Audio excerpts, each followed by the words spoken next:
वंदे मातरम।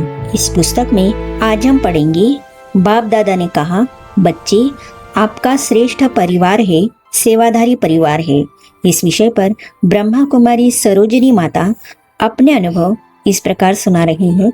तो चलिए आज हम इसे पढ़ते हैं। माताजी से प्रश्न पूछा, बाप दादा से मिलते समय आपको कोई वरदान मिला है?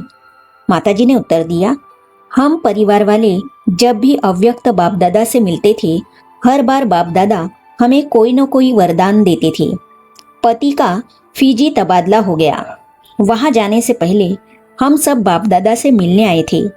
तब बाबा ने वरदान दिया था कि आपका परिवार श्रेष्ठ परिवार है, जहां भी जाएगा वहां सेवा हो जाएगी, आपके जाने से ही सेवा हो जाएगी।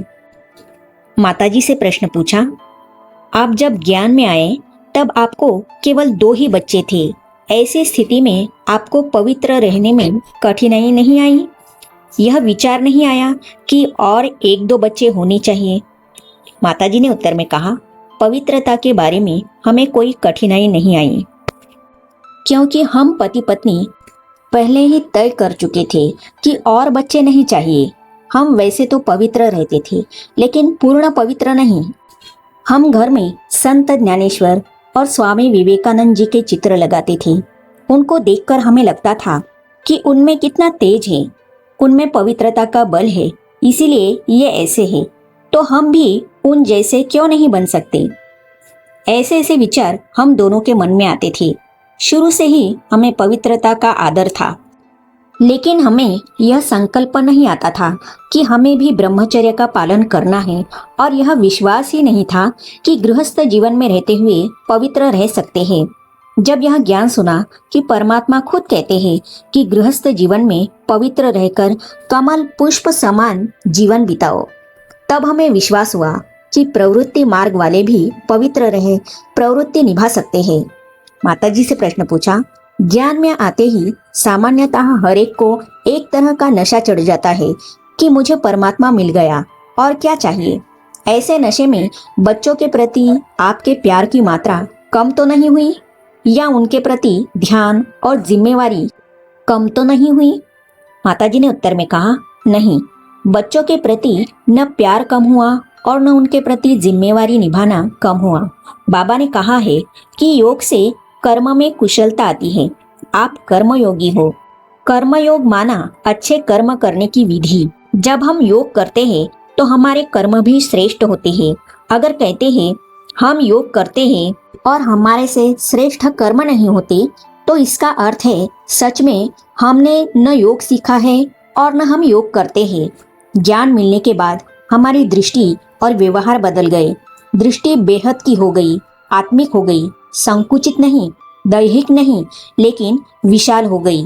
पहले वाला प्यार दैहिक था कि ये मेरे बच्चे हैं। अभी दृष्टिकोण विशाल हो गया कि ये भी आत्माएं हैं, मेरे बच्चे बनकर पाठ बजा रही हैं। वास्तव में ये भी परमपिता परमात्मा की संतान है। हमारा प्यार उनके प्रति और गहरा और सच्चा हो गया। मोह वाला नहीं, रूहानी हो गया। बच्चों के प्रति हमारी बेपरवाही नहीं हुई, क्योंकि वे भी महान आत्माएं हैं। उनमें भी अच्छे संस्कार और स्वभाव है। इसके कारण हमने और ज्यादा जिम्मेवारी से उनकी लालना पालना की, उनमें ज्ञान योग के संस्कार भरे। माताजी से प्रश्न पूछा, बच्चों के प्रति आपकी पहले की पालना और ज्ञान मिलने के बाद की पालना में क्या अंतर रहा? माताजी ने उत्तर में कहा, पहले भी हम उनकी प्यार से पालना करते थे, लेकिन उस प्यार की पालना में मोह समाया हुआ था। अगर वे कभी बीमार पड़ते थे तो मैं रो पड़ती थी, दुखी होकर उनकी सेवा करती थी, घबरा जाती थी, भ्रमित हो जाती थी कि कौन से अच्छे डॉक्टर के पास जाए। ज्ञान में आने के बाद हमें कोई उलझन नहीं हुई। हर बात स्पष्ट रूप से समझ में आती थी। बच्चे बीमार होते थे तो मैं उनका शांत मन से योग युक्त होकर उपचार करती थी और डॉक्टर को दिखाती थी। मुझे याद है, ज्ञान में आने से पहले मेरे द्वारा बच्चों के प्रति लापरवाही होती थी, क्योंकि मुझे नौकरी पर जाना पड़ता था और बाहर संगीत कचहरी करने जाना पड़ता था। अगर उस समय घर में बच्चों को कभी खाना देर से मिलता था, कभी ठंडा मिलता था, कभी खिलाने वाले नहीं होते थे, खुद ही जो मिला वो खाकर रहना पड़ता था। ज्ञान मिलने के बाद मैंने बाहर के कार्यक्रमों में जाना कम कर दिया। मुझे यह भी एहसास हुआ कि घर परिवार की जिम्मेवारी निभाने में बच्चों के लिए तथा ज्ञान, योग, ईश्वरीय सेवा के लिए समय निकालने में ही लौकिक और अलौकिक जीवन की सार्थकता है। माताजी से प्रश्न पूछा, आपको कोई परीक्षाएं आई क्या जिनको आपने ईश्वरीय ज्ञान, योग से पार किया? माताजी ने कहा, माता पिता की सबसे बड़ी परीक्षा होती है जब बच्चा बीमार पड़ता है। अगर बीमारी बड़ी होती है तो परीक्षा और ज्यादा हो जाती है। हमें भी ऐसी परीक्षा आई। बेटा बीमार पड़ा, पता चला कि उसको किडनी की समस्या है, लेकिन मैं हताश नहीं हुई। जैसे भक्ति में इच्छा पूर्ति के लिए कोई न कोई व्रत रखते हैं, ऐसे ही मैंने भी 21 दिन का योग व्रत रखा। बाबा की याद में रहना, उसका उपचार कराना और करना, यही सब किया। हमें दुख की लहरें नहीं उठी।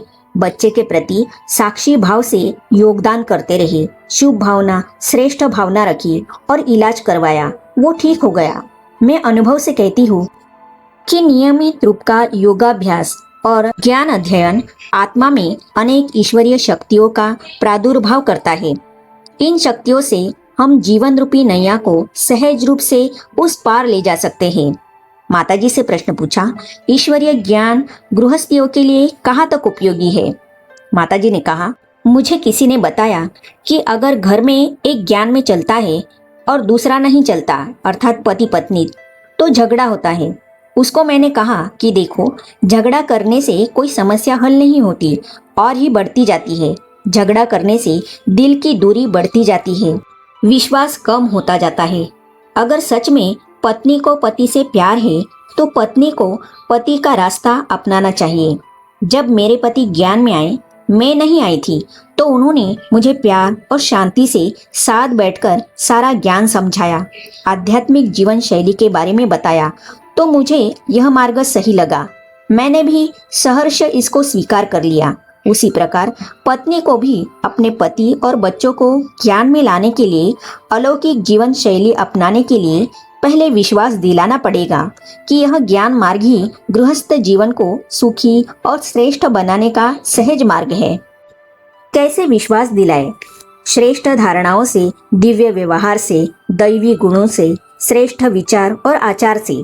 जब वे समझेंगे कि ईश्वरीय ज्ञान से ही इसमें इतने सारे जीवन मूल्य आए हैं, इसके व्यवहार में स्नेह, सम्मान, अलौकिकता है, तो वे जरूर मानेंगे। संसार में हर प्राणी, चाहे इंसान हो या जानवर, सच्चा प्यार चाहता है। सच्चा प्यार ईश्वरीय ज्ञान और राजयोग के अभ्यास से ही विकसित होता है। मैं अपने अनुभवों से कहती हूँ कि यह ईश्वरीय ज्ञान गृहस्थियों के लिए बहुत जरूरी है। उनके लिए संजीवनी बूटी है। आप जानते हैं कि घर परिवार में कितने झंझट होते हैं, कितनी समस्याएं होती है, लेकिन ज्ञान से हमें झंझटों का, समस्याओं के मूल कारण का पता पड़ता है। जब कारण पता पड़ जाता है तो उसका निवारण ढूंढना बहुत सहज हो जाता है। ज्ञान से जीवन का अर्थ, जीवन का लक्ष्य, जीवन जीने की कला और जीवन का महत्व आदि सब बातें मालूम पड़ती है। इसीलिए ईश्वरीय जीवन सुखी और समृद्ध गृहस्थ जीवन जीने के लिए एक दिव्य औषधि है। आगे माताजी से प्रश्न पूछा, शादी करके पवित्र रहना यह धर्म के खिलाफ नहीं है? माताजी ने उत्तर में कहा, इसे हम पढ़ेंगे अगली कड़ी में। तो ये जानने और पढ़ने के लिए इस चैनल को सब्सक्राइब कीजिए, लाइक कीजिए और शेयर कीजिए। मिलते हैं अगली वीडियो में। ओम शांति।